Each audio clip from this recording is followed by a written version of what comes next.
Hello दोस्तों, क्या हाल है आप लोगों के। मैं ऐसी उम्मीद कर रहा हूँ कि आप सब बढ़िया हैं, पढ़ाई तो कर ही रहे हैं। ठीक है, तो चलिए एक बार फिर से स्वागत है HMWB बैंकिंग एग्जाम में। जैसा कि आप लोग जानते हैं कि मैं संजय कुमार मौर्य आप लोगों के लिए लेके आया हूँ सिलेक्शन का होम्योपैथ, जिसमें मैं आपको अर्थमेटिक के मिक्स्ड क्वेश्चन की प्रैक्टिस कराता हूँ एक दिन, और एक दिन data interpretation, number series and quadratic equation की प्रैक्टिस कराता हूँ, ताकि आपका जो है पूरा का पूरा सिलेबस कवर होता रहे। मैं सिंप्लीफिकेशन जानते ही हैं कि मैं नहीं पढ़ाता हूँ, इसलिए कि सिंप्लीफिकेशन जो होता है वो नया बच्चा भी आएगा तब भी कर जाएगा, क्योंकि बहुत कुछ तो होता नहीं है।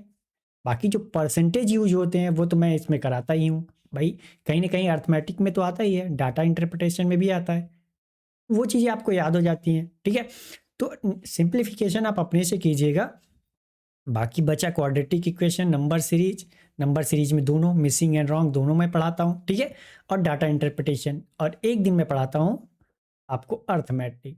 तो इस हिसाब से तो आपका सारा सिलेबस कवर हो गया। तो जब आप मेरे साथ डेली बाय डेली जुड़ेंगे ना, तो आपका सारा का सारा सिलेबस कवर होता रहेगा। बाहर से आपको फिर कुछ पढ़ने की ज़रूरत नहीं पड़ेगी। मतलब आप डेली बाय डेली 1 घंटे का वीडियो देखिए, सॉल्व करिए। ज़्यादा से ज़्यादा 1.5 घंटे लगेंगे आपको। मान लीजिए कि आध 1 घंटे आपने वीडियो देखा, आधे घंटे में उसको फिर वापस जो मैं PDF देता हूँ उसको सॉल्व कर लीजिए। बस आपका 1.5 घंटे में कहानी ख़त्म। आप चाहो तो मेरा वीडियो क्या है कि बाद में अगर देख रहे हो, अगर लाइव देख रहे हो तो ठीक है, नहीं लाइव देख रहे हो तो बाद में देख रहे हो तो 1.5x पे करके देख लो। अगर आपको महीने 2 महीने बीत गए हैं तो 1.5 या 1.25 पे देख करके ख़त्म कर सकते हो। समझ रहे हैं ना मेरी बातों को। तो चलिए ज़्यादा टाइम नहीं लेते हुए बढ़ते हैं क्वेश्चन की तरफ। लेकिन उससे पहले अगर आपने हमारे वीडियो को अभी तक लाइक नहीं किया तो लाइक तो कर दो यार, और चैनल को सब्सक्राइब नहीं किया तो प्लीज़ चैनल को सब्सक्राइब भी कर लीजिए, ताकि हमारी वीडियो की अपडेट मिलती रहे आपको और आप अपनी स्पीड इंप्रूव करते रहें। तो चलिए बढ़ते हैं आज के क्वेश्चन की तरफ। और आज का हमारा पहला क्वेश्चन है ये, आप इसे पढ़िए, सॉल्व करने की कोशिश कीजिए, फिर मैं बताता हूँ इसे करना कैसे। ठीक है, तो आप इसको ध्यान से पढ़िए और सॉल्व करने की कोशिश ज़रूर कीजिए। मैं यही कहूँगा कि देखने से काम नहीं चलेगा भाई, आपको सॉल्व भी करना पड़ेगा, तभी तो आपको पता चलेगा कि आप गलतियाँ कहाँ कर रहे हो, कहाँ नहीं करनी है। और दूसरी बात, आपको क्वेश्चन पढ़ना है ध्यान से कम 2 बार। ठीक है, मेरा एक ही फंडा है कि आपको 3 चीज़ें क्लियर होनी चाहिए। दिया क्या है, पूछ क्या रहा है और करना कैसे है। दिया क्या है, पूछ क्या रहा है, ये जब आप बार बार पढ़ते हो क्वेश्चन को तो वो क्लियर हो जाता है। और करना कैसे है, अगर आपने डेली बाय डेली सॉल्व किया है तो वो भी आपको पता चल जाता है। अगर क्वेश्चन को शुरू से अंत तक पहुंचते पहुंचते ये तीनों चीज़ें क्लियर हो गई तो समझ लीजिए कि आपका आधा कैलकुलेशन माइंड में हो जाता है। ठीक है, तो चलिए आप इसे सॉल्व कीजिए, फिर मैं बताता हूँ इसे करना कैसे।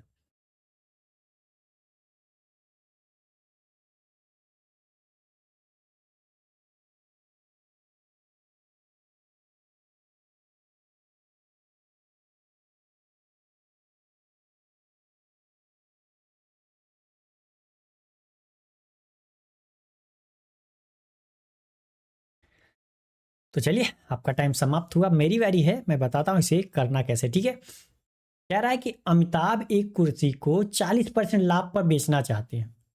यदि वह कुर्सी को 20% कम मूल्य पर खरीदते हैं और उसे 126 रुपए कम मूल्य पर बेचते हैं तो उन्हें जो है 40% का लाभ होता। तो अमिताभ के लिए कुर्सी का क्रय मूल्य कितना है, ये बताना है कि क्रय मूल्य जो है वो कितना है। तो हमें क्या पता है, कॉस्ट प्राइस तो पता नहीं है भाई। कॉस्ट प्राइस आपको पता है तो हम मान लेते हैं कि हमारी जो कॉस्ट प्राइस है वो कितनी है। कॉस्ट प्राइस हमने मान लिया कि वो हमारा कितना है, 100x। कह रहा है कि अगर उसे 40% लाभ पे बेचना चाहते हैं, हम क्या करें, 40% लाभ पर उसको बेच देते हैं। हमने क्या किया, 40% लाभ पे उसे बेच दिया, तो इसकी कीमत कितनी हो जाएगी, 140। क्योंकि आप बताइए कि कॉस्ट प्राइस का 40% लाभ पे लाभ मतलब क्या हुआ, जितनी हमारी कॉस्ट प्राइस होगी उसका 40% है। अगर 100 का सामान है, अगर हमें 40% मतलब 40x का 40 रुपए का प्रॉफिट कमाना है तो हमें क्या करना पड़ेगा, 40 रुपए एक्स्ट्रा में बेचना पड़ेगा। यही बात हुई ना, तो 140 में बेच दिया। लेकिन कह रहा है कि यदि वो कुर्सी को 20% कम में खरीदते हैं, एक बात बताइए कि 20% अगर कम में खरीदते हैं तो 100x का 20% कितना होता है? जाहिर सी बात है कि 100x का 20% 20x ही होता है। ये निकालना तो आपको आ गया होगा। तो ये अब कितनी कॉस्ट प्राइस क्या होती? कॉस्ट प्राइस हमारी क्या होती? 80x में खरीदते हैं, तो कह रहा है उसे 126 रुपए कम मूल्य पर बेचते हैं। ये हमारी क्या है? सेलिंग प्राइस है ना भाई। ठीक, तो इसको अभी हम रहने देते हैं। कह रहा है तो उन्हें 40% का लाभ होता भाई। 80x में अगर खरीदते हैं तो उन्हें 40% का, तो 40% लाभ पे देख लेते हैं कि हमारी सेलिंग प्राइस क्या आएगी। तो 40% हमने इसे लाभ पे बेच दिया। तो एक बात बताइए कि इसका 40% निकालेंगे 80 का तो कितना होगा? 32x होगा। होगा कि नहीं? क्योंकि ये कितना होगा? 2/5, तो 16 × 5 = 80, 5 16 में 80, 16 × 32 होगा। तो क्या होगा भाई? इतने का प्रॉफिट हो रहा है, इतना हमारा कॉस्ट प्राइस, तो सेलिंग प्राइस कितनी आ जाएगी हमारी? 112x होगा। देखो, पहले ये हमारी सेलिंग प्राइस आई, बाद में ये सेलिंग प्राइस आई। कह रहा है 126 रुपए कम पे बेचता है। तो यहाँ देखा जाए पहले 140x में बेच रहा था, अब कितने में बेच रहा है? 112x में। मतलब कितने कम में बेच रहा है? 28x में कम में बेच रहा है। 28x कम में बेच रहा है। लेकिन ये कह रहा है नहीं, 126 रुपए कम। मैं कह रहा हूँ कि 28x कम में बेच रहा है, लेकिन ये कह रहा है कि नहीं, 126 रुपए कम में। ये कितना आ जाएगा हमारा? 4×7 = 28। 4 से तो नहीं कटेगा सारी, 7 से कटेगा। 7 × 4 = 28, 7 × 1 = 7, 7 × 8 = 56। यहाँ 2 से कट जाएगा, तो ये कितना आएगा? 9। तो x का मान हमारा कितना आ गया भाई? 9/2। x का मान हमारा कितना आ गया? 9/2 आया। बात समझ में आई? ठीक है। तो x का मान आ गया हमें। तो हाँ, अब हमसे जो भी पूछ लीजिए, चाहे पहले का सेलिंग प्राइस पूछ लीजिए, बाद का सेलिंग प्राइस पूछ लीजिए, बाद वाली जो है हमारी कॉस्ट प्राइस पूछ लीजिए, चाहे पहले वाली कॉस्ट प्राइस। तो उसने पूछा है कि अमिताभ के लिए कुर्सी का क्रय मूल्य कितना था। मतलब वो पहले वाले की बात कर रहा है। ये बात याद रखनी है कि वो पहले वाले की बात कर रहा है। तो यहाँ पे कॉस्ट प्राइस कितनी होगी? ये है ना हमारी कॉस्ट प्राइस। तो एक बात बताइए कि 100x का मान कितना हो जाएगा हमारा? 100x का मान हमें पता है 9/2, तो ये कितना होगा? 50। 9×5 = 45। तो हमारा कितना आ जाएगा? 450। ठीक। तो क्वेश्चन बहुत हार्ड नहीं था, बहुत सिंपल था। और जो सोच रहे होंगे कि मैंने इतना टाइम लिया आपको बताने के लिए, तो मैं आपको समझा रहा हूँ एक एक पॉइंट, ठीक है। लेकिन आपको तो किसी को नहीं समझाना है ना, समझाना है, नहीं समझाना ना। तो हमारा आंसर कितना आ गया? 450 रुपये। तो चलिए बढ़ते हैं अगले क्वेश्चन पे। अगला क्वेश्चन हमारा ये, आप इसे पढ़िए, सॉल्व करने की कोशिश कीजिए, फिर मैं बताता हूँ इसे करना कैसे है, ठीक है। तो क्वेश्चन बहुत हार्ड नहीं है, बहुत सिंपल है ये भी, ठीक है। तो आप इसे करिए।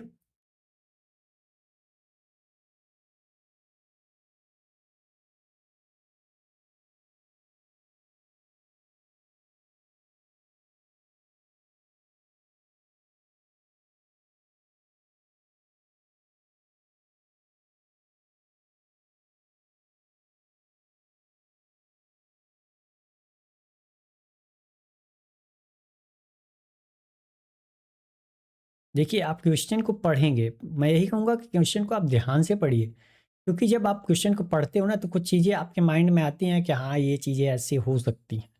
तो आप उस पे काम करिए। जो भी गलत अगर आपको लग रहा है, गलत ही आएगा आंसर, कोई दिक्कत नहीं। आप गलत ही करो, लेकिन करो। कहने का अर्थ मेरा है कि गलत कर रहे हो तो करो, कोई दिक्कत नहीं। सही करने के लिए तो मैं बैठा हूँ ना, लेकिन आप करो पहले। जैसे भी आपका दिमाग में आता है कि ये हो सकता है, ये हो सकता है, ये हो सकता है, वो सारी तरीके आप यूज़ कीजिए। भले उसमें उस डायरेक्टली वो फॉलो ना हो रहा हो, कोई दिक्कत नहीं, लेकिन जो दिमाग में आ रहा है वो करिए आप। अगर आपको सीखना है मैथ, तो जो दिमाग में आपके आ रहा है प्रोसेस वो करिए। हो सकता है कि वो उससे पूरा का पूरा हटके हो, लेकिन क्या है कि आपको गलतियाँ आप करोगे ना वहाँ पे, जब मैं बताऊँगा तो आपको समझ में आएगा, अच्छा ये चीज़ यहाँ नहीं होनी चाहिए थी। मतलब ये तरीका यहाँ यूज़ नहीं हो सकता। तो वो जब गलतियाँ आप करते हो तो आपको चीज़ें याद रहती हैं, ये आपको भी पता है, ठीक है? चलिए, आपका टाइम समाप्त हुआ, मेरी बारी है। मैं बताता हूँ इसे करना कैसे, ठीक है? कह रहा है 10% वार्षिक दर से निवेश की गई राशि जो है, एक राशि जब ब्याज दर अर्धवार्षिक रूप से जोड़ा जाता है तो 1 वर्ष के अंत में कितना? 12,348 रुपए हो जाती है। मतलब ये क्या है? अमाउंट है हमारा कि 10% जब वार्षिक ब्याज दर निवेश किया जाता है, लेकिन हम क्या लेते हैं? ब्याज दर जो है वो क्या लेते हैं? अर्धवार्षिक लेते हैं, ठीक है। तो कह रहा है यदि उस राशि को 15% वार्षिक दर से 25 महीने के लिए साधारण ब्याज पर निवेश किया जाए तो उस पर अर्जित साधारण ब्याज क्या होगा, ब्याज पूछ रहा है। तो उसके लिए सबसे पहले तो हमें प्रिंसिपल पता होनी चाहिए ना, प्रिंसिपल है क्या, कह रहा है ना उसी राशि पे। तो हमें प्रिंसिपल अगर पता चल जाए तो रेट ऑफ इंटरेस्ट दिया है, टाइम दिया है, तो हम ऐसा ही तो बता सकते हैं। बात समझ में आ रही है ना।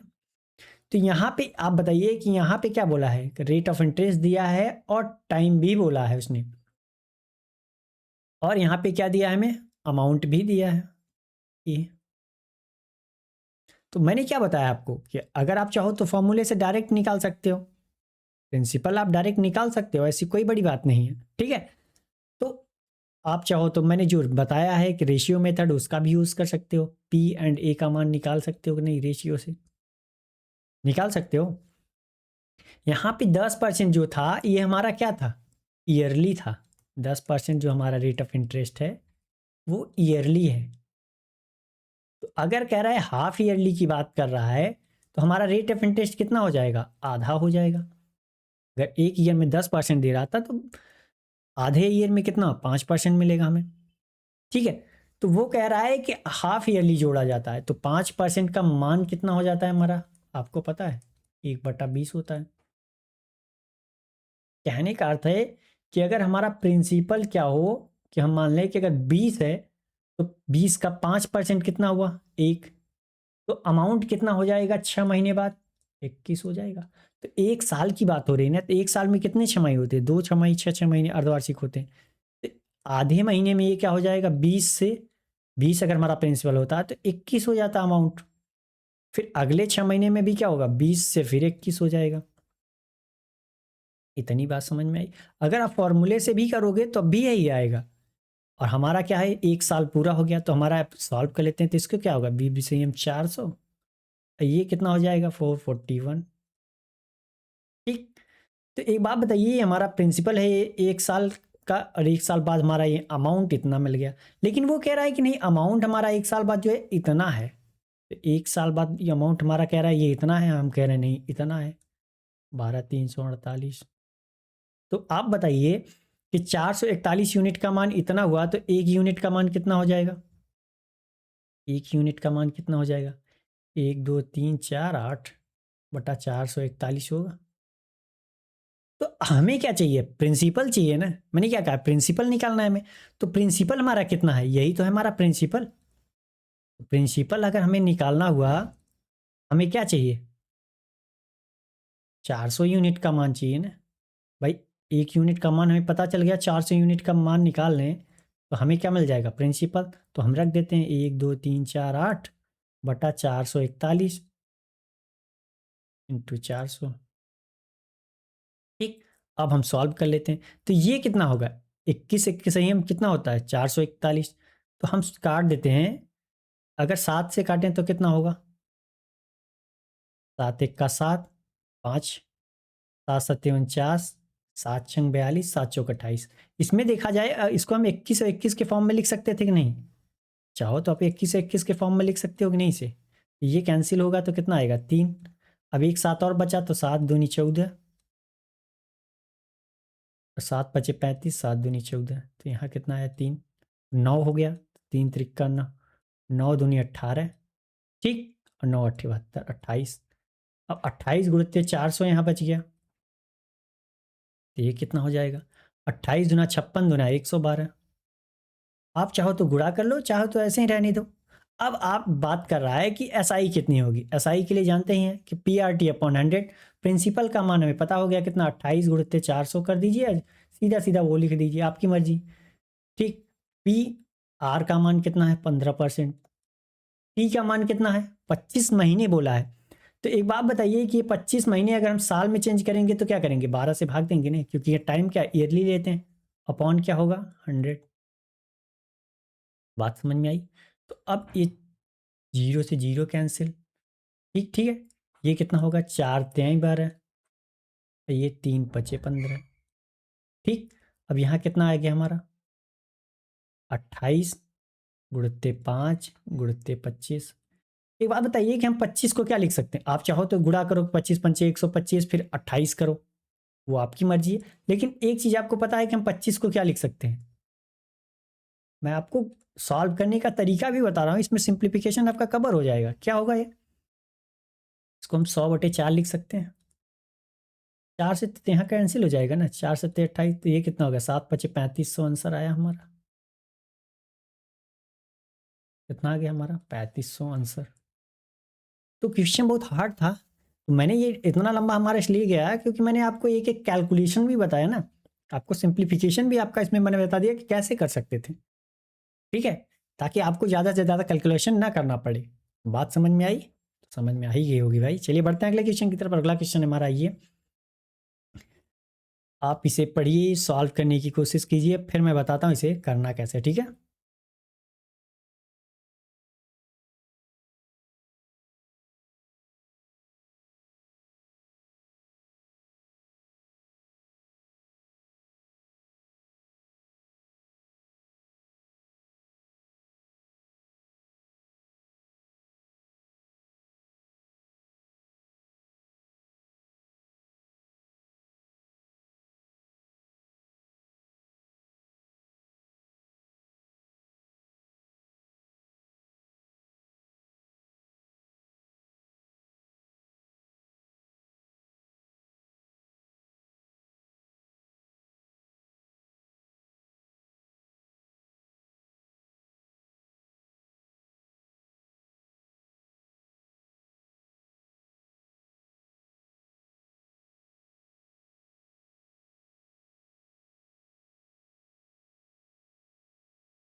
चलिए आपका टाइम समाप्त हुआ, मेरी बारी है। मैं बताता हूँ इसे करना कैसे। ठीक है, कह रहा है 14 कर्मचारियों की औसत आय 3600 है। यदि पहले 6 कर्मचारियों की औसत आय 3200 और अगले 4 कर्मचारियों की 4200 और इसके बाद 3 की 3800 है, तो 14वें कर्मचारी की आय क्या होगी?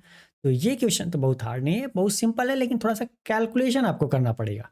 ठीक है, तो एक बात बताइए कि आपको एक चीज़ पता है ना कि एवरेज, यहाँ इनकम की बात हो रही है, तो एवरेज इनकम अगर हमें चाहिए तो फॉर्मूला क्या होता है उसका? एवरेज इनकम बराबर क्या होता है? Total income. Total income upon number of person. Number of person कितने, यही तो होता है भाई। टोटल कितनी इनकम हुई? जैसे 1 लाख इनकम हुई और हैं कितने लोग? 10 लोग हैं, तो एवरेज क्या हुई? आप सीधा सीधा कहोगे कि 10,000 इनकम पर व्यक्ति की हुई। किसी की ज़्यादा भी हो सकती है, किसी की कम, लेकिन एवरेज का मतलब होता है कि कितनी एवरेज देखा जाए, मतलब कितनी इनकम इनकी है अगर देखा जाए तो। ठीक है, तो 10-10 हज़ार लगभग सभी की होगी। ठीक, तो इतनी बात समझ में आ गई। तो अगर हमें टोटल इनकम चाहिए तो हम क्या करते हैं? एवरेज इनकम में नंबर ऑफ पर्सन से गुणा कर देंगे। अब इधर ले जाएंगे तो गुणा हो जाएगा ना, टोटल इनकम मिल जाएगी।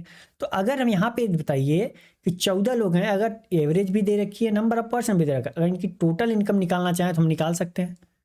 और यहाँ पे भी देखा है 6 लोगों की टोटल इनकम निकालें और 4 लोगों की टोटल इनकम निकालें और 3 लोगों की टोटल इनकम निकालें। टोटल निकाल करके क्या करें हमने? यहाँ पे 6 लोग थे, यहाँ पे 4, यहाँ पे 3, इनकी इनकम तीनों की जोड़ करके और 14 लोगों की जो टोटल इनकम है उनमें घटा दें तो एक आदमी बचा ना। 6, 4, 10, 3, 13 लोग की इनकम निकल गई। तो जो 14वां आदमी बचा उसी की इनकम तो बची, और वही हमसे क्या पूछ रहा है? वही तुमसे पूछ रहा है। बात समझ में आई? तो एक बात बताइए कि 14वें व्यक्ति का इनकम कैसे निकालेंगे?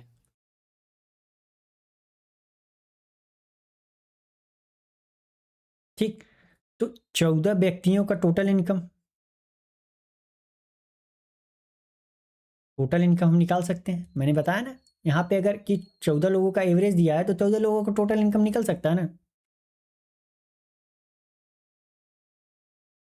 अगर इसमें से मैं 13 लोगों का टोटल इनकम घटा दूं,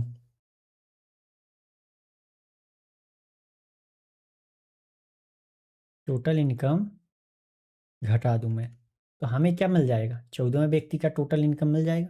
भाई एक जो 14वां व्यक्ति है वो मिल जाएगा कि नहीं? तो 14 व्यक्तियों का टोटल इनकम कितना होगा? भाई क्या करना है, टोटल इनकम निकालना है, तो average income 3600, number of person 14, तो 3600 गुणित 14 कर सकता हूँ मैं।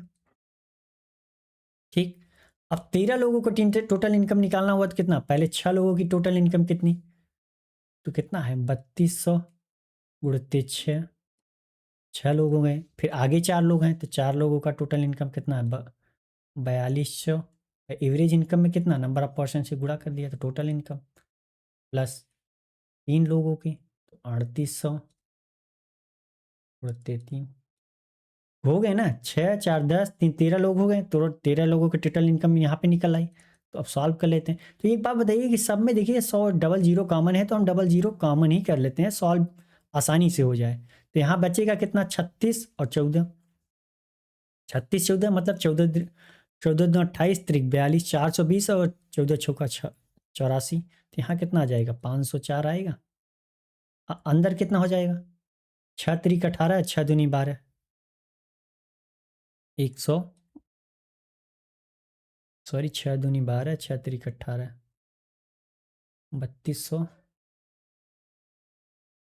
यहाँ कितना आ जाएगा, 6 दूनी 12, 6 त्रिक 18, 180, 192 आ जाएगा हमारा यहाँ, प्लस यहाँ पे कितना हो जाएगा, 4 दूनी 8, 4 चौका 16, ठीक, प्लस यहाँ पे कितना होएगा, 4 3 12, 120, और कितना 3 दूनी 6, तो 14। अब हम क्या करते हैं, जोड़ के घटा देते हैं, तो ये कितना हो जाएगा हमारा 504, ये कितना हो गया हमारा, जोड़ लेते हैं, तो ये 8 इसको दे दिया 200, और ये कितना हो गया 160 बच गया, तो 200 और 360, 360, एक यहाँ पे 100, 460 और 14, 474 हुआ। तो ये कितना हमारा हो गया 26 4 30, तो ये हमारा कितना बच गया यहाँ 30 गुणित 100 हो गया, तो ये कितना हो गया हमारा 3000 हुआ। कौन सा सही हमारा, ये वाला, बात समझ में आई। 14वें व्यक्ति का तो कैलकुलेशन ही करना था, बाकी क्वेश्चन में कुछ था रखा नहीं, ठीक है। तो बढ़ते हैं अगले क्वेश्चन की तरफ, और अगला क्वेश्चन है हमारा ये, आप इसे पढ़िए, सॉल्व करने की कोशिश कीजिए, फिर मैं बताता हूँ इसे करना कैसे, ठीक है।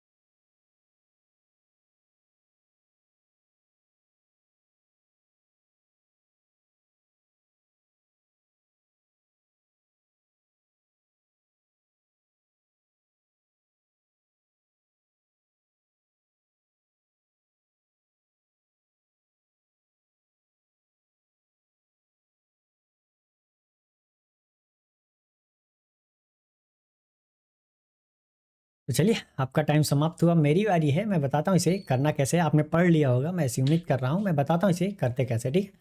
कह रहा है प्रथम का वेतन जो है निधि के वेतन से 20% अधिक है। प्रथम जो है कोई व्यक्ति है, ऐसा नहीं है कि प्रथम फर्स्ट की बात कर रहा है, ठीक है। यदि प्रथम का व्यय व्यय जो है उसके मासिक व्यय वेतन का 75% है, और निधि का बचत जो है प्रथम की बचत से 50% अधिक है, तो प्रथम और निधि के व्यय का अनुपात क्या होगा, ठीक है।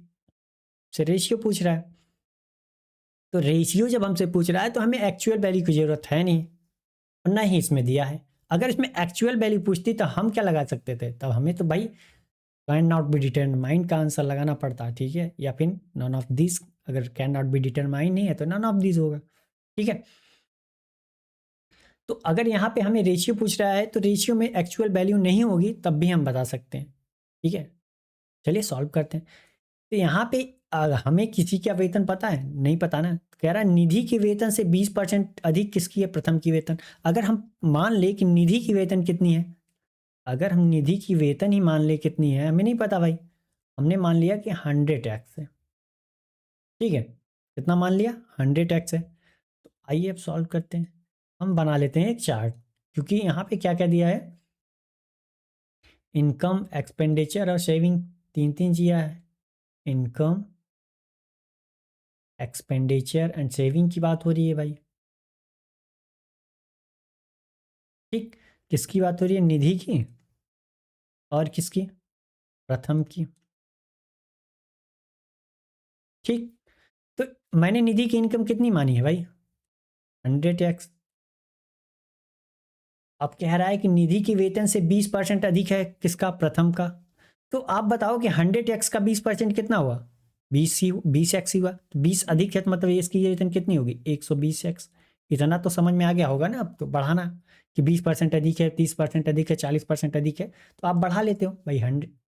जैसे यहाँ पे क्या है कि 100x है निधि का, तो 20% अधिक है तो पहले 20% निकाल लो। 20% निकालेंगे तो 20/100, 100 से 100 कैंसिल, तो यहाँ 20x। अगर उसकी वेतन 100x है तो इसकी 120 हो जाएगी बस। अब आगे कह रहा है यदि प्रथम का व्यय उसके मासिक व्यय का 75% है, तो एक बात बताइए कि उसकी व्यय कितनी है? प्रथम की इनकम इतनी है ना, 120x। कह रहा ना उसके मासिक वेतन का 75%, 75% मतलब 75/100 करोगे, 3/4। ये कितना होगा? 30, 30×3 = 90। तो ये चीजें जो मैं लिख रहा हूं ये लिखना नहीं है आपको, ये 90x आ जाएगा हमारा। क्योंकि जब आप सॉल्व करोगे ना तो 75% सीधा सीधा आपको पता चलेगा कि इनकम का 3/4। 3/4 मतलब 40 से 120 में भाग दिया, 3 आया, 30 आया, 30 का गुणा 3 में किया तो 90 आया, 90x हो गया। तो यहाँ पे कितना बच गया भाई? अब आप बताइए कि सेविंग कितनी हुई? 120 उसकी इनकम थी, 90x खर्च कर दिया, तो बचा कितना उसके पास? 30x ही तो बचा। मैंने क्या बताया कि कोई भी व्यक्ति हो, या तो अगर वो कमा रहा है तो या तो खर्च करेगा या तो सेव करेगा। दो ही कंडीशन हो सकता है ना, या तो खर्च करे या तो सेव करे, और क्या कर सकता है? सेव कहीं भी कर सकता है, खर्च कहीं भी कर सकता है, सारे खर्च उसी में आएंगे और सारी सेविंग वहीं आएगा, कहीं भी। ठीक है, तो अब आगे आ जाते हैं। कह रहा है निधि की बचत प्रथम की बचत से 50% अधिक है। तो एक बात बताइए कि 50% अधिक है, तो अगर इसकी बचत 30x है तो इसका 50% कितना होगा? 15। तो 15 अधिक है मतलब ये 30 से 15 अधिक मतलब ये 45x होगा फिर हमारा। 50% अधिक कर दिया ना हमने। अगर इसका 50% निकालोगे तो कितना? आधा। आधा मतलब 15, और 15 क्या है? ज़्यादा है इससे। तो 30 ये पहले से था, 15 ज़्यादा 45। अब आप एक बात बताइए कि हमें इनकम इसकी पता है, सेविंग हमें पता हो गई, तो एक्सपेंडिचर नहीं बता सकते? तो एक्सपेंडिचर कितना होगा? 100 में से 45 गया तो कितना? 55x। अब हमसे पूछा है कि प्रथम और निधि के व्यय का अनुपात।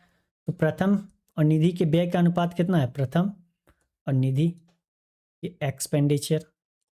प्रथम का एक्सपेंडिचर कितना है? 90x। और इसका कितना है? 55x। तो सॉल्व कर लेते हैं। ये क्या, एक्स एक्स कैंसिल, 5 से किया तो 18, और ये 11 आ गया हमारा। कौन सा सही है? ये वाला। ठीक, तो क्वेश्चन बहुत हार्ड नहीं है, बहुत सिंपल है। जब आप करोगे ना तो आप माइंड में ही कर जाओगे, ऐसी कोई दिक्कत नहीं आ रही। ठीक है, चलिए बढ़ते हैं अगले क्वेश्चन पे। अगला क्वेश्चन हमारा ये, आप इसे पढ़िए, सॉल्व करने की कोशिश कीजिए, फिर मैं बताता हूँ इसे करना कैसे। ठीक है,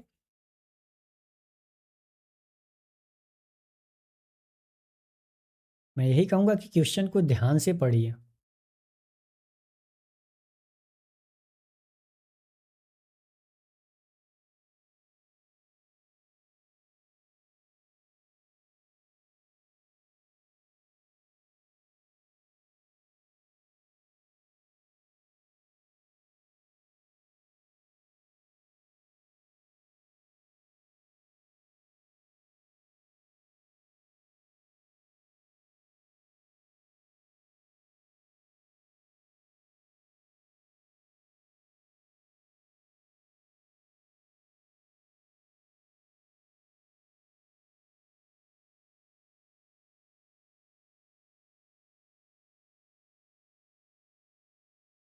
तो चलिए, आपका टाइम समाप्त हुआ, मेरी बारी है, मैं बताता हूँ इसे करना कैसे। ठीक है, क्या है, राजेश को बिंदु P से Q तक धारा के अनुकूल तैर कर जाने और फिर Q और P के बीच स्थित बिंदु R तक लौटने में कुल 37 घंटे लगते हैं। यदि शांत जल में उसकी तैरने की गति 14 किमी प्रति घंटा है और धारा की गति 5 किलोमीटर प्रति घंटा है, तो बिंदु P से Q तक की दूरी बतानी है। ठीक है, अब बात समझ में आई? मैंने इसलिए ऐसा क्वेश्चन रखा है कि आप ध्यान से पढ़िए, आप अगर झटके में पढ़ेंगे क्यूपी के में बीच में स्थित है, ये बोला ना बीच में स्थित है, इसलिए लिए कि मैंने रखा है कि जाके आप ध्यान से पढ़ो क्वेश्चन को। अगर आप नहीं पढ़ोगे तो जाहिर सी बात है कि आप कंफ्यूज हो गए और can not be determine answer मार के आओगे। ठीक है, तो मैंने इसीलिए रखा है कि आप इसको ध्यान से पढ़िए, इसलिए मैं हर बार भी कहता हूँ कि ध्यान से पढ़िए क्वेश्चन। ठीक है, तो एक बात बताइए, पी और क्यू की बात हो रही है, कह रहा है ना पी से क्यू तक धारा के अनुकूल, मतलब धारा इधर की तरफ है, और कह रहा है फिर वापस क्यू से पी तक, क्यू के पी के बीच स्थित आर तक, बीचों बीच स्थित है ये आर। ठीक है, यहां से यहां तक वापस आ रहा है। आप बताओ कि कह रहा है कि पी से क्यू तक की दूरी बतानी है, तो हम मान लेते हैं कि यहां से यहां तक की दूरी एक्स, तो यहाँ से यहाँ तक की दूरी भी एक्स ही होगी, क्योंकि मिड पॉइंट है, तो आधा अगर ये हुआ तो ये हुआ, तो ये टोटल हमारी पी से क्यू की दूरी कितनी हो जाएगी, 2x। बस इतना ही हमें करना था। ठीक, अब सॉल्व कर लेते हैं। तो आपको पता है कि अप स्ट्रीम स्पीड कितनी होती है, बी माइनस सी, और डाउन स्ट्रीम मतलब धारा के अनुकूल बी प्लस सी। और ये दोनों चीज़ें हमें दे रखी हैं यहाँ पे, 14 और 5, 14 में से 5 गया कितना 9, तो यहाँ पे कितना 14 5 19 किलोमीटर प्रति घंटा। इतना तो पता है ना, ये लिखने की जरूरत नहीं है, ये तो मैं लिख रहा हूँ। तो आप बताइए कि पी से क्यू तक जाने में कह रहा है और क्यू से पी तक आने में 37 घंटे लगते हैं। ठीक है, तो टोटल 37 घंटे आने, सॉरी जाने और आने में। तो जाने में कितना टाइम लगा, टोटल डिस्टेंस, टोटल डिस्टेंस कितनी है हमारी भाई, यहाँ से यहाँ तक गया तो total distance 2x upon speed, क्योंकि आपको पता है ना टाइम बराबर क्या होता है, v d y v, distance speed से भाग दिया तो अनुकूल जा रहा है तो अनुकूल वाले से भाग देंगे, प्लस वापिस आ रहा है एक्स डिस्टेंस, या देखिए वापिस आया ना एक्स आर तक एक्स, और अब उसकी स्पीड कितनी थी 9, टोटल ये भी टाइम, ये क्या हुआ टाइम निकल के आया, ये भी ये जाने का टाइम ये आने का टाइम, टोटल टाइम 37 घंटे। अब सॉल्व कर लीजिए, तो कितना होगा 18x प्लस 19x, और 19 नवी 171, ये कितना आ जाएगा 37। ये सॉल्व करने में कितना टाइम लगेगा, 37x, ठीक, 171 बराबर 37, 37 से 37 कैंसिल, x बराबर कितना आ गया हमारा 171। हमसे पूछा है ना p से q तक की दूरी मतलब 2x, p से q तक की दूरी कितनी है 2x है, 2x 2 गुणित 171 कितना होगा 342 होगा, ये बी। तो क्वेश्चन आपको बहुत हार्ड नहीं था, बहुत सिंपल ही था। ये चीज़ें जो मैंने समझाई हैं समझ में आ गई, जब आप प्रैक्टिस करोगे तो जब आपको ये चीज़ें समझ में आ रहेंगी तो डायरेक्टली आप इतना लिखोगे।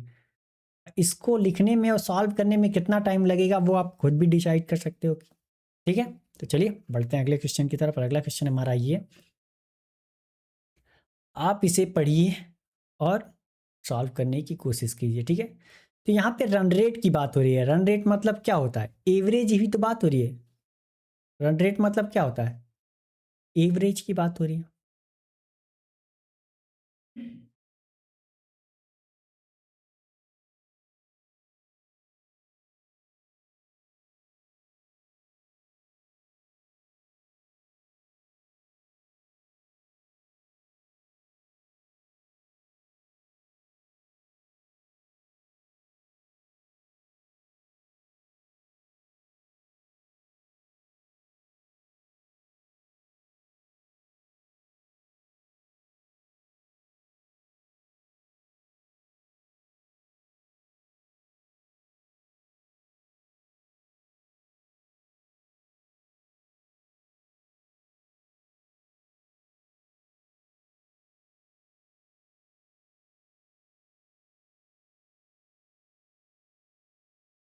तो चलिए आपका टाइम समाप्त हुआ, मेरी बारी है, मैं बताता हूँ इसे करना कैसे। ठीक है, कह रहा है आरसीबी और सीएसके के बीच एक क्रिकेट मैच में आरसीबी को जीतने के लिए 226 रन बनाने हैं। मतलब कहने का अर्थ है कि सीएसके ने 235 रन बनाए होंगे, तभी तो उसको 236 चाहिए। तो कह रहा है कि 6 ओवर के बाद आरसीबी का रन रेट जो है 8.50 है। लक्ष्य तक पहुंचने के लिए शेष 14 ओवर में रन रेट कितना होना चाहिए। ठीक है, टोटल 20 ओवर का मैच है। ठीक, तो एक बात बताइए कि 6 ओवर में आरसीबी का रन रेट कितना है? 8.50। तो 6 ओवर में कितना रन बनाया? आपको पता है ना कि एवरेज बराबर क्या होता है? टोटल। अब यहाँ रन की बात हो रही है तो एवरेज रन बराबर कितना? Total run upon number of overs. तो एक बात बताइए कि ये हमको पता हो गई, तो यहाँ पे कह रहा है कि टोटल जो है 20 ओवर की बात हो रही है, जिसमें से 6 ओवर में 8.50 रन बना रहा है रन रेट से। तो यहाँ पे तो आरसीबी ने 6 ओवर में कितने रन बनाए होंगे वो हम निकाल सकते हैं कि नहीं? निकाल लेते हैं। ठीक है, 6 ओवर में रन कितना बनाया होगा देख लेते हैं, कितना रन बनाया है। तो रन तो निकाल सकते हैं नहीं? टोटल रन अगर 6 ओवर में पता करना हो तो एवरेज पता है हमें, रन रेट मतलब क्या? एवरेज। नंबर ऑफ ओवर पता है, गुणा करके हम निकाल सकते हैं कि नहीं? निकाल लेते हैं 6 से। तो ये कितना हो जाएगा? 8×48 और इसका आधा 3, 51 रन। 51 रन बनाए। तो अब क्या हुआ कि 6 ओवर में 51 रन बना लिए और 14 ओवर बाकी है उसके बाद। अब टोटल रन कितना बनाना है जीतने के लिए उसे? तो रिमेनिंग रन कितना चाहिए?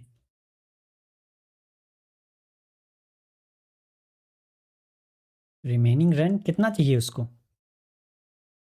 कितना बनाना है? टोटल जो हमें 226 बनाना है अगर जीतना है तो। हमने 51, क्या आरसीबी ने, सॉरी, हमने कितना बना लिया है आरसीबी ने? 51 रन 6 ओवर में। ठीक, अब कितना बनाना है? 175 रन और बनाना है उसको। कितना? 175 रन। तो पूछ रहा है कि रन रेट कितना होना चाहिए 14 ओवर में? 175 रन बनाना है तो प्रति ओवर रन कितना बनाना है? रेट, रन रेट मतलब क्या होता है? प्रति ओवर। वही तो हमारा क्या होता है? एवरेज भी तो वही होता है। तो रन रेट कितना हो जाएगा हमारा प्रति ओवर?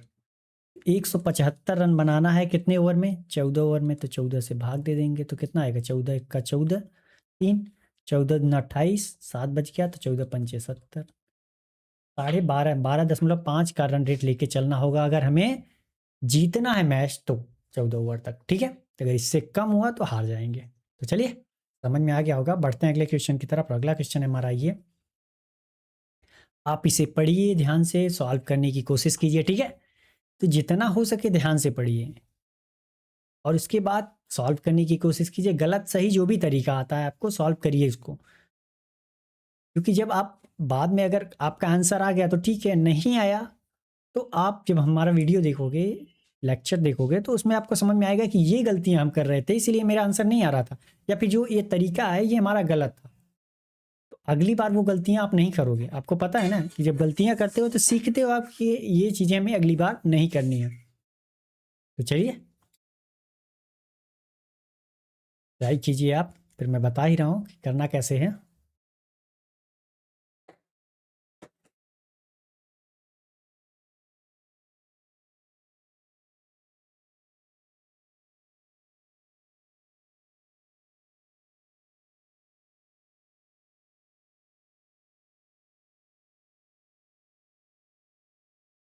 तो चलिए, आपका टाइम समाप्त हुआ, मेरी बारी है। मैं बताता हूँ इसे करना कैसे है। ठीक है, कह रहा है कि 85 लीटर के मिश्रण में दूध और पानी का अनुपात जो है क्रमशः 12 और 5 के अनुपात में है। यदि मिश्रण से 17 लीटर निकाल कर उसकी जगह कुछ लीटर पानी डाल दिया जाता है, जिससे दूध और पानी का अनुपात 8:9 हो जाता है, तो अंतिम मिश्रण में पानी की मात्रा क्या है ये हमसे पूछ रहा है। ठीक है, तो मिल्क एंड वाटर का रेशियो उसने दे रखा है कितना? 12:5 का। 12:5 का रेशियो दे रखा है। ठीक, और टोटल हमारा है कितना? टोटल हमारा जो है वो कितना है? 85 लीटर है। ठीक है, 85 लीटर है। तो आप यहाँ पे भी बता सकते हो कि कितना है।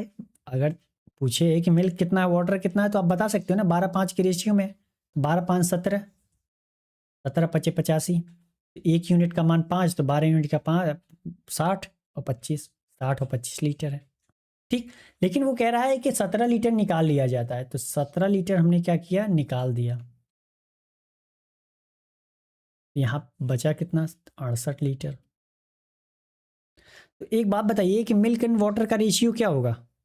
चेंज हो जाएगा? नहीं चेंज होगा भाई, क्योंकि जितना ज़्यादा मिल्क होगा मिल्क ज़्यादा निकलेगा, जितना कम वाटर होगा उतना कम वाटर निकलेगा। ऐसा तो है नहीं कि आप कहीं दूध ज़्यादा होगा कहीं पानी। अगर आप मिलाओगे तो हम यही मान के चलते हैं कि हर जगह जो रेशियो है वो बराबर का है। जितना मिल्क ज़्यादा है तो मिल्क ज़्यादा है, कम कम वाटर कम है तो वाटर कम है। ठीक है, तो उसी रेशियो में ही निकलेगा। अगर 12:5 के रेशियो में है तो 12:5 के ही रेशियो में निकलेगा। कहने का अर्थ है कि ये रेशियो हमारा चेंज नहीं होगा। ठीक, तो 12 और 5 के रेशियो में अभी भी मिल्क वाटर है, तो और टोटल है कितना, 68 लीटर। तो एक बात बताइए कि अब बता सकते हो ना कि अब इसमें मिल्क कितना है, वाटर कितना है? 12 5 17, 17 चौके 68। अगर आप चाहो तो इसको मान लो कि 12x और 5x है milk and water, 12x what milk and 5x water, तो 17। तो 17x बराबर कितना मानोगे? 68 लीटर। तो x बराबर कितना? 17 चौका x बराबर 4। तो यहाँ हमने 12x और 5x माना था, तो यहाँ के 12 चौका 48 लीटर हमारा मिल्क है यहाँ पे, और कितना 20 लीटर हमारा क्या है, वाटर है। ठीक, इतनी बात समझ में आई। 68 लीटर में 48 लीटर हमारा क्या है, milk and 20 litre water, total 68 हुआ। कह रहा है जिसमें इसकी जगह कुछ पानी मिला दिया जाता है, तो हमने कुछ पानी मिला दिया, हमें नहीं पता हमने क्या मिला दिया, वाटर मिला दिया। तो हमारा जो रेशियो है वो कितना हो जाता है, 8 और 9 का हो जाता है। मिल्क हमारा 8 और ये 9। तो एक बात बताइए कि हमने मिलाया क्या इसमें? मिलाया तो हमने पानी, दूध तो मिलाया नहीं। तो दूध जितना पहले था अभी भी उतना है। 48 लीटर पहले भी था, 48 लीटर अभी भी है। 48 लीटर पहले भी था, 48 लीटर अभी भी है। तो 8 यूनिट का मान कितना है, ये 48 है, तो 1 यूनिट का मान कितना हो गया? 8 यूनिट का मान 48 लीटर, तो 1 यूनिट का मान कितना, 6 लीटर। तो हमसे क्या, 9 लीटर, 9 यूनिट का मान कितना होगा, 9 छक्के 54, 54 लीटर। तो हमसे पूछ क्या रहा है, तो अंतिम मिश्रण में पानी की मात्रा, अंतिम मिश्रण में पानी की मात्रा कितनी है, 54 लीटर है। कौन सा सही, ये। अगर आपसे पूछा होता कि हमने कितना मिलाया तब भी तो हम बता सकते थे, क्योंकि हमें अंतिम मिश्रण में पानी की मात्रा पता है, और यहाँ पे भी पानी की मात्रा, यहाँ 20 लीटर था, यहाँ 54 लीटर हो गया। तो हमने मिलाया कितना है यहाँ पे, 34 लीटर मिलाया। अगर हमसे पूछता तो हम ये भी बता सकते थे कि 34 लीटर उसने मिलाया। ठीक है, तो बात समझ में आई। चलिए बढ़ते हैं अगले क्वेश्चन की तरफ। और अगला क्वेश्चन है हमारा ये, आप इसे पढ़िए, सॉल्व करने की कोशिश कीजिए, फिर मैं बताता हूँ इसे करना कैसे। ठीक है, तो ये भी क्वेश्चन बहुत हार्ड नहीं है, बहुत सिंपल है। अगर हमारे साथ आप शुरू से जुड़े हुए हैं तो आप कर जाओगे। बस यही है कि इसमें वेरिएबल दे करके आपको कंफ्यूज करने की कोशिश की गई है। ठीक है, तरीका वही यूज़ करना है। ठीक, तरीका, तरीके में कोई परिवर्तन नहीं होगा। तरीका अगर आपको पता है तो आप कोई भी क्वेश्चन हो कर जाओगे। ठीक है, मैं यही कहूँगा कि आप अपना जो है प्रोसेस, तरीका, वो मत भूलिए। अगर वो भूलते हैं तो वो आपके लिए प्रॉब्लम हो जाएगी।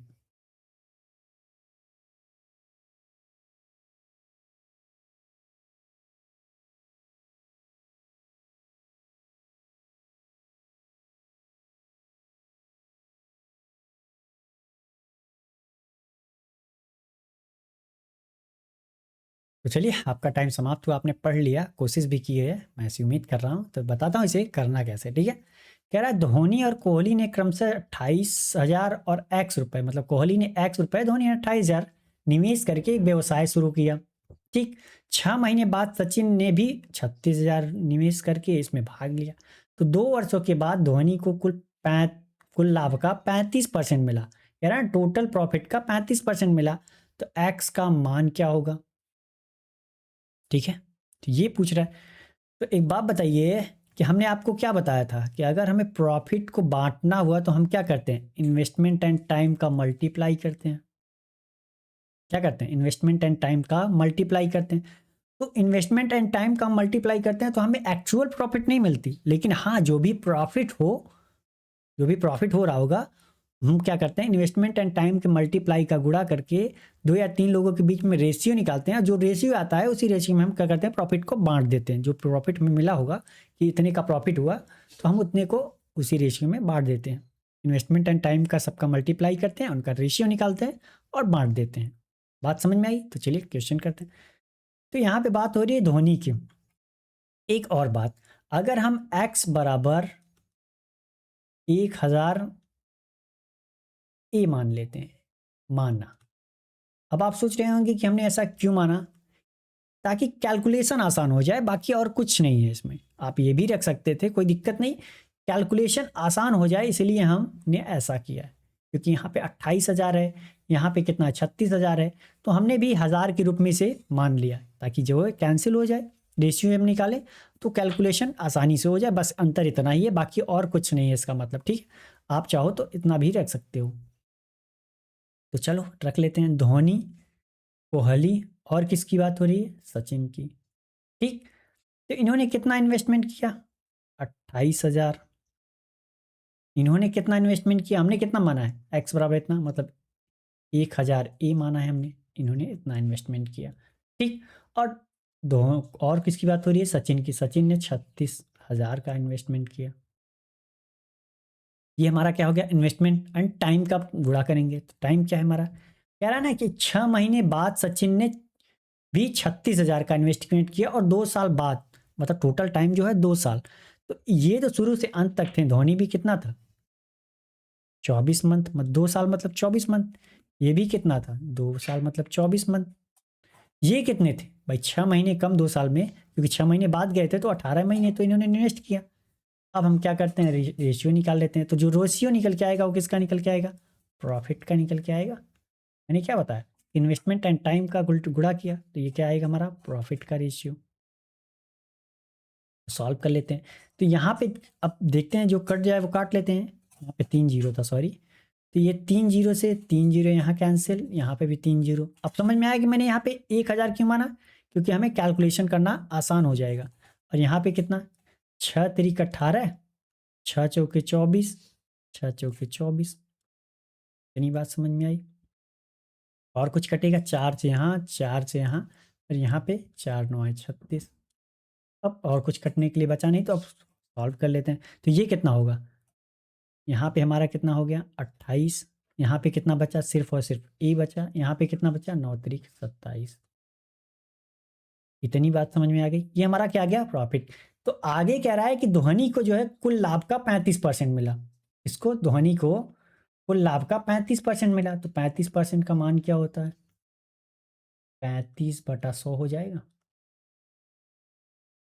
ठीक है, 35/100। आप चाहो तो इसको काट लो, 5 7 35, 5 20 100, मतलब 7/20। तो यहाँ पे एक चीज कह रहा है कि धोनी को कुल लाभ का 35%, तो हमारा कुल जो प्रॉफिट है वो कितना है, ये। और धोनी को कितना मिला, 7। धोनी को कितना मिला, 35, 20 का 35% कितना हुआ, 7, मतलब धोनी को कितना मिला, टोटल का 7। अब यहाँ पे भी तो ये प्रॉफिट है, यहाँ पे भी प्रॉफिट का रेशियो दे रखा है, तो हम क्या कर सकते हैं, दोनों बराबर दिखा सकते हैं कि नहीं। तो यहाँ से हम धोनी का अगर प्रॉफिट का रेशियो निकालना चाहें, प्रॉफिट का रेशियो निकालना चाहें तो कितना होगा, टोटल हमारे पास कितना है 28 ए और 27 है, तो इसको जोड़ लेते हैं, कितना 27 ना 54 1 55। टोटल प्रॉफिट हमारे पास कितनी है, 55 है। इसमें से धोनी का कितना है, 28। तो धोनी का कितना है 28 अपॉन टोटल कितना है, ये 55 है। लेकिन यहाँ पे भी तो हमें पता है ना कि टोटल हमारा कितना है 20, इसमें से धोनी का कितना है 7। ये भी धोनी का, ये टोटल, ये धोनी का, ये टोटल, दोनों आपस में बराबर होंगे। ये भी प्रॉफिट का है, ये भी प्रॉफिट का है। बात समझ में आई। तो अब सॉल्व कर लेते हैं। तो ये कितना आएगा, 7 चौके 28। अब इधर गुणा किया, 20 चौके 80। तो 55 ए बराबर कितना, सॉरी 55 ए नहीं, 55 प्लस ए बराबर 80। ठीक, तो ए बराबर कितना आ जाएगा हमारा, अगर 55 को इधर लाएंगे तो क्या आएगा, 25 आएगा। ए का मान कितना आ गया, 25।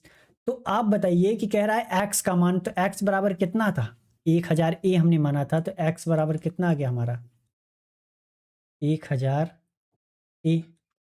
तो 1000 ए रख दीजिए, ए की जगह हमने क्या रख दिया, 25। कितना आ गया हमारा ये, 25,000 हुआ। तो कौन सा सही है हमारा, ये बी वाला। बात समझ में आई। तो क्वेश्चन बहुत हार्ड नहीं था, बहुत सिंपल था, आपने कर लिया होगा। चलिए बढ़ते हैं अगले क्वेश्चन की तरफ। और अगला क्वेश्चन है हमारा ये, आप इसे पढ़िए, सॉल्व करने की कोशिश कीजिए, फिर मैं बताता हूँ इसे करना कैसे है, ठीक है।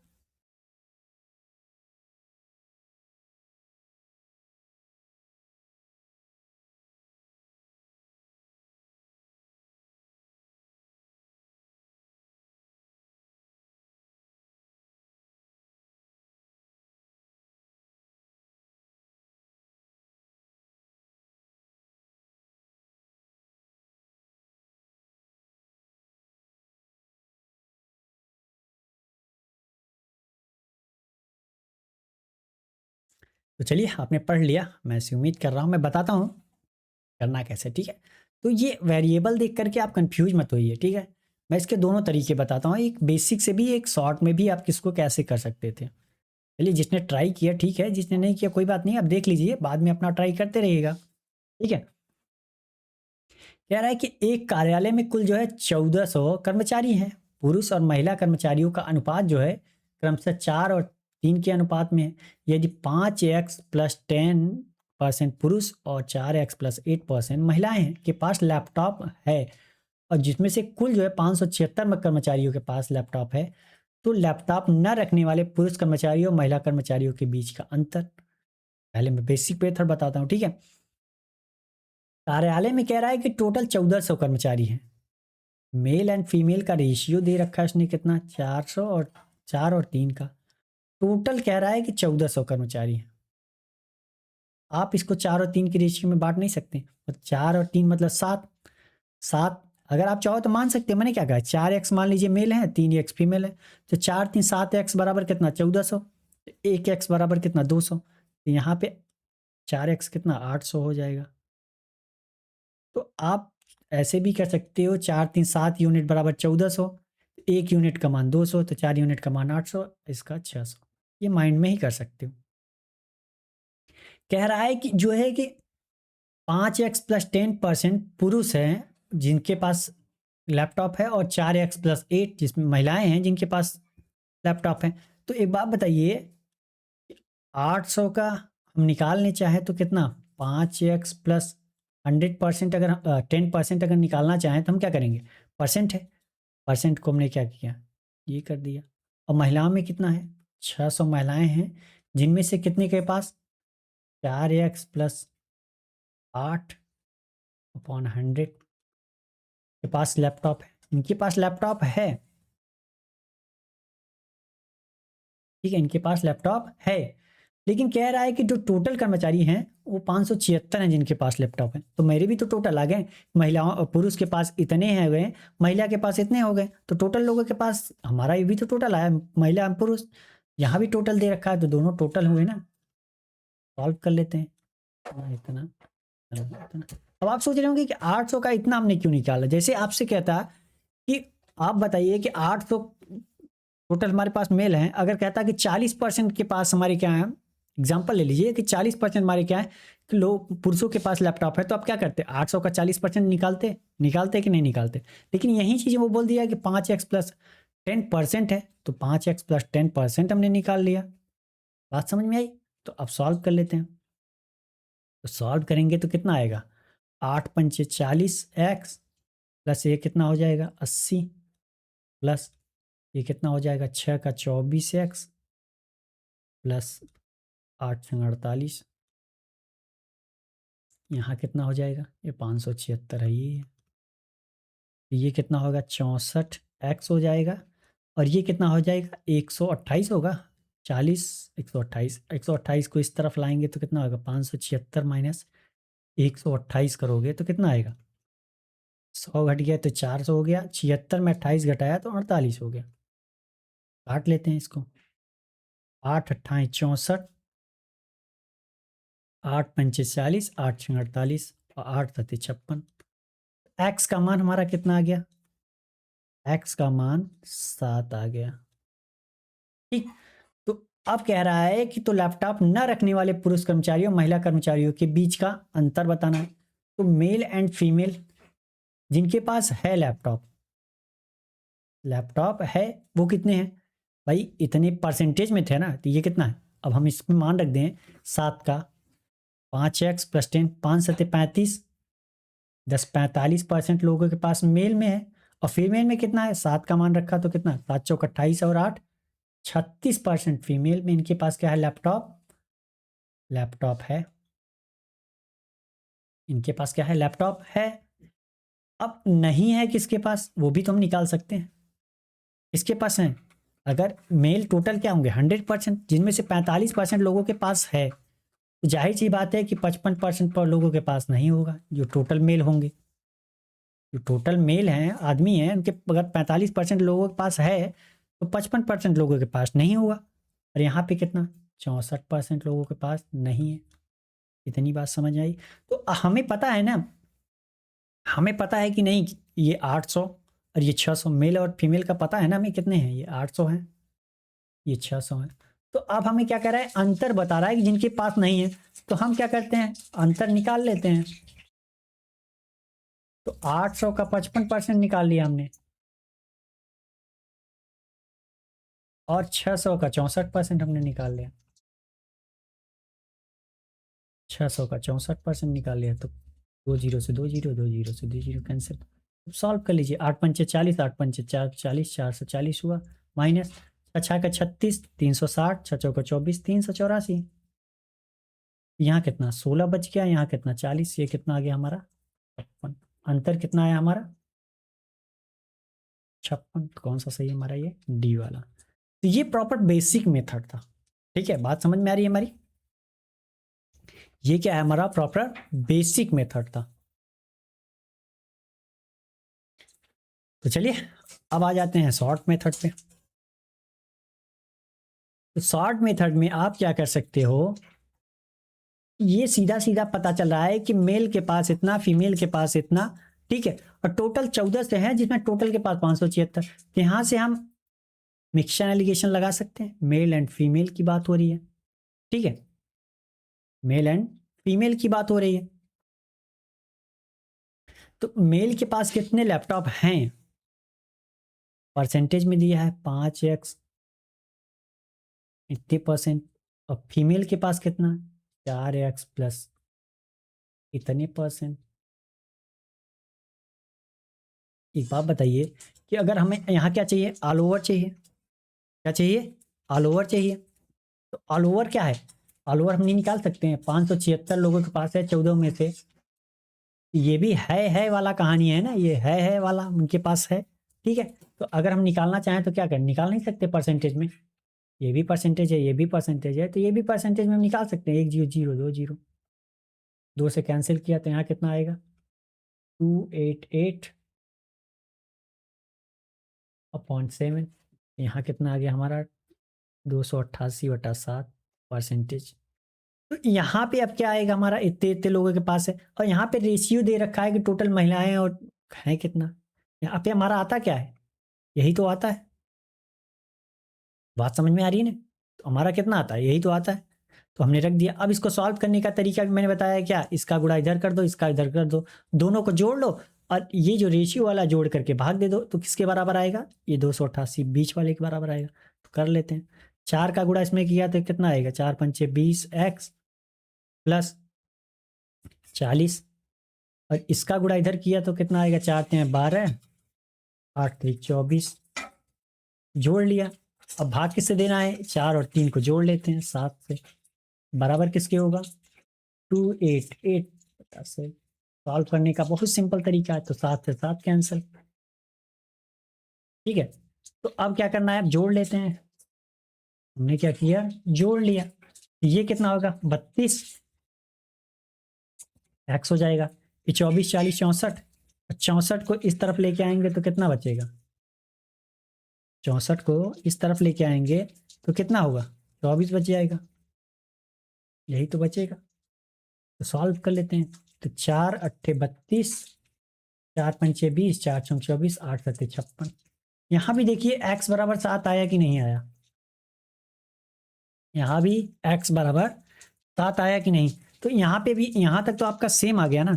अब यहाँ सेम आ गया तो वही कहानी अब भी करनी है, मेल एंड फीमेल के पास में है, किसके पास है लैपटॉप, किसके पास, यहाँ से निकाल लेंगे कितना, 45% लोगों के पास है, और यहाँ कितना 64 लोगों के कितने लोगों के पास? 36% लोगों के पास है फीमेल में। तो नहीं है किसके पास? 55%। एंड यहाँ कितना? 64% लोगों के पास नहीं है। ठीक है, इतनी बात समझ में आई। तो अब क्या करना है कि हमें पता, हम यहाँ से तो निकाल सकते हैं ना, 4-3 के रेशियो में है, तो यहाँ से जाहिर सी बात है कि अंतर हम निकाल सकते हैं। अंतर हम निकाल सकते हैं कितना? 800। 800 का 55%, 55/100 हो जाएगा, परसेंटेज हटाएंगे तो। और 600 का कितना? 64%। तो 64 हटा परसेंटेज 800, तो यहाँ कितना आएगा पूरा टोटल? 56 ही तो आएगा। सेम टू सेम कहानी। तो थोड़ा सा कैलकुलेशन आपको करना पड़ सकता है, बाकी और कुछ है नहीं। ठीक है, बात समझ में आ गई होगी मेरी। तो चलिए बढ़ते हैं अगले क्वेश्चन की तरफ। और अगला क्वेश्चन है हमारा ये, आप इसे पढ़िए, सॉल्व करने की कोशिश कीजिए, फिर मैं बताता हूँ इसे करना कैसे है। ठीक है,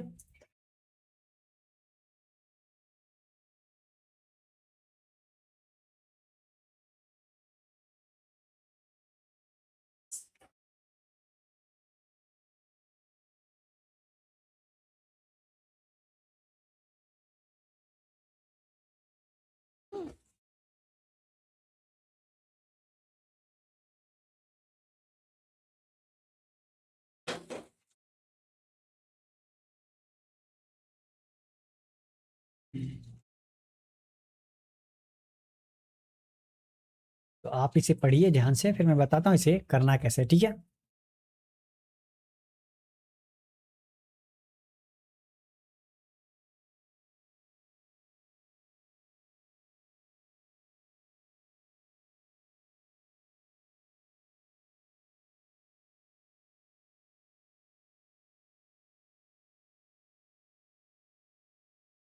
चलिए आपका टाइम समाप्त हुआ, मेरी बारी है। मैं बताता हूँ इसे करना कैसे है। आपने पढ़ लिया होगा, ठीक है, समझने की कोशिश की होगी कि क्वेश्चन में दिया क्या है और पूछ क्या रहा है हमसे। ठीक है, तो आज मैं इसका बेसिक नहीं बताऊंगा आपको, और डायरेक्टली शॉर्ट मेथड बताऊंगा। ठीक है, तो चलिए। कह रहा है एक फल विक्रेता ने थोक विक्रेता से 5 रुपए में 10 आम की दर से कुछ आम खरीदे, और वी मार्ट से भी 8 में 12 आम की दर से उतने ही आम खरीदे। ठीक है, कह रहा है सेम आम खरीदे उसने। फिर उसने पूरे स्टॉक को 7 रुपए में 8 आम की दर से बेच दिया, तो उसका लाभ या हानि प्रतिशत बताना है कि उसको प्रॉफिट हुआ या लॉस हुआ। ठीक, तो मैंने आपको क्या बताया है कि अगर हमें प्रॉफिट या लॉस चाहिए तो जितना आम हमने खरीदा है अगर उतना ही बेचेंगे, आम की बात है तो, तभी तो हम बता सकते हैं ना कि प्रॉफिट हुआ कि लॉस हुआ।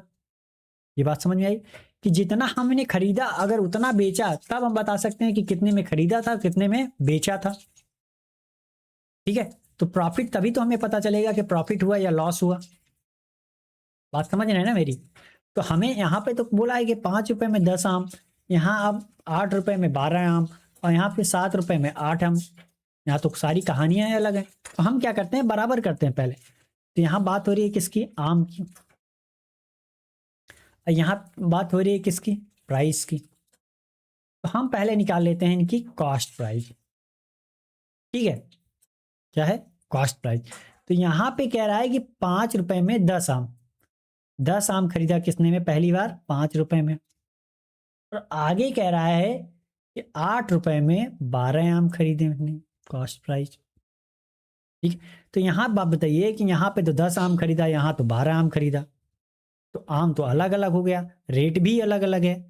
तो हमें, मैं क्या कहा, आम को पहले बराबर करना पड़ेगा ना कि कितना आम हमने खरीदा।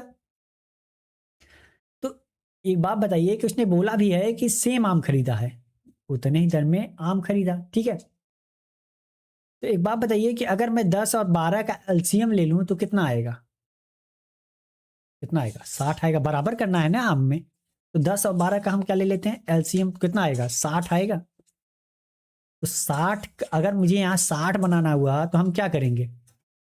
6 से गुणा कर देंगे। और यहाँ पे 60 से गुणा करना, बराबर करना हो 60 के, तो हम क्या करेंगे? 5 से गुणा करेंगे। हमने क्या किया? 10 और 12 का एलसीएम ले लिया है, जो कि है 60। बात समझ में आई? तो एक बात बताइए कि अगर हम यहाँ पे 10 का 60 बनाना है तो हमने 6 से गुणा किया, तो हमें भी यहाँ क्या करना पड़ेगा? 6 से गुणा करना पड़ेगा। अब आप सोच रहे होंगे कि प्राइस में 6 से गुणा क्यों करना पड़ेगा? जाहिर सी बात है कि अगर हमने क्या किया, 10 आम खरीद रहे थे, अब हम क्या कर रहे हैं, 60 आम खरीद रहे हैं। तो अगर ये क्या हो रहा है कि 6 गुना बढ़ रहा है, तो प्राइस भी तो 6 गुना बढ़ेगी। बढ़ेगी कि नहीं बढ़ेगी? अगर 10 रुपए में 5 रुपए में 10 आम मिल रहा था, तो 60 आम कितने में मिलेगा? 30 रुपए में। इतनी बात समझ में आई? अगर यहाँ पे हमने क्या किया, अभी 12 आम खरीद रहे थे, अब क्या 60 आम खरीद रहे हैं, तो 5 गुना आम खरीद रहे हैं ना, तो प्राइस भी तो क्या होगी, 5 गुना बढ़ेगी। इसीलिए क्या किया, अगर 6 का गुणा यहाँ हो रहा है तो 6 का गुणा यहाँ भी होगा।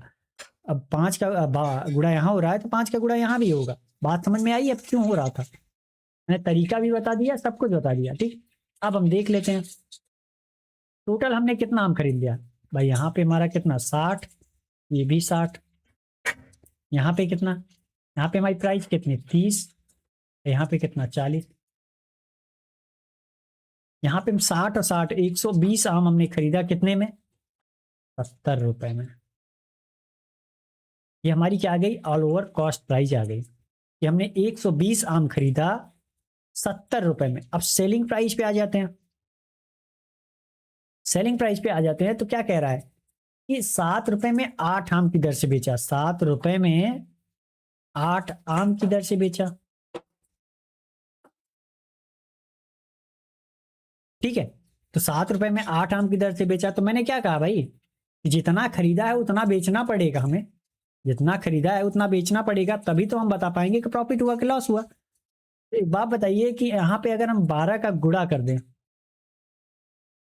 सॉरी 15 का, तो यहाँ कितना हो जाएगा, 120 आम हो जाएगा। हमने यहाँ क्या किया, 15 गुना किया, तो 15 का हमें यहाँ भी करना पड़ेगा, वो मैंने बताया कैसे। ठीक है, तो 15 सत्ते 105। तो एक बात बताइए कि आम हमारा बराबर हो गया, यहाँ भी यहाँ भी। अब आम बराबर हुआ तो यहाँ हमने खरीदा कितने था, 70 रुपए में, यहाँ बेचा कितने में हमने, 105 रुपए में। तो यहाँ पे देखा जाए तो प्रॉफिट कितने का हुआ हमें, 35 रुपए का। भाई सेम आम हमने कितने में, 120 आम हमने खरीदा 70 रुपए में, 120 आम बेच दिया 105 रुपए में, तो प्रॉफिट कितने का हुआ, 35 का। तो आप बताइए कि अब कह रहा है प्रॉफिट हुआ या लॉस हुआ, वो परसेंटेज बताना है। तो प्रॉफिट परसेंट, प्रॉफिट हो रहा है तो प्रॉफिट परसेंट निकालेंगे। तो प्रॉफिट परसेंट मतलब क्या, प्रॉफिट कितने का हुआ अपॉन कॉस्ट प्राइस, यही तो करते हैं, 70 इंटू 100, तो 35 गुना 70, 2 इंटू 50। तो प्रॉफिट कितने का हो गया हमें, 50% का सीधा सीधा प्रॉफिट हो गया। ये आप देख करके भी बता सकते थे यहाँ पे कितना हो रहा है, सीधा सीधा अगर 35 का प्रॉफिट हो रहा है तो 70 का ये कितना टाइम है, 2 गुना। जाहिर सी बात है 2 गुना मतलब सीधा सीधा 50% का प्रॉफिट हुआ। बात समझ में आई? क्वेश्चन बहुत हार्ड नहीं था, बहुत सिंपल होता। ऐसे क्वेश्चन में आपको क्या करना है, आपका माइंड सीधा जाना चाहिए कि जितना हमने खरीदा है बस हमको उतना ही बेचना पड़ेगा। अगर आप बेसिक से करना चाहते हैं तो एक आम की कॉस्ट प्राइस निकाल लीजिए, एक आम की सेलिंग प्राइस निकाल लीजिए, और बाकी उसके बाद तो कर ही सकते हैं। ये कॉस्ट प्राइस एक आम की पता चल गई, एक आम की सेलिंग प्राइस पता चल गई, तो हम सीधा सीधा तो बता ही सकते हैं ना कितने परसेंट का प्रॉफिट हो रहा है। बात समझ में आ रहा है ना? तो चलिए आज के लिए बस इतना ही। अगर मेरा पढ़ाना आपको अच्छा लग रहा है तो वीडियो लाइक करके जाएं, ठीक, और अपने दोस्तों के साथ शेयर करना बिल्कुल ना भूलिए। और अगर मेरा अभी तक सॉरी आपने सब्सक्राइब नहीं किया मेरा चैनल, तो प्लीज चैनल को सब्सक्राइब भी कर लीजिए ताकि हमारी वीडियो की अपडेट आपको मिलती रहे और आप अपनी स्पीड इंप्रूव करते रहें। तो चलिए मिलते हैं नेक्स्ट डे एक नए क्वेश्चन और एक नए जोश के साथ। तब तक के लिए थैंक यू, बाय बाय।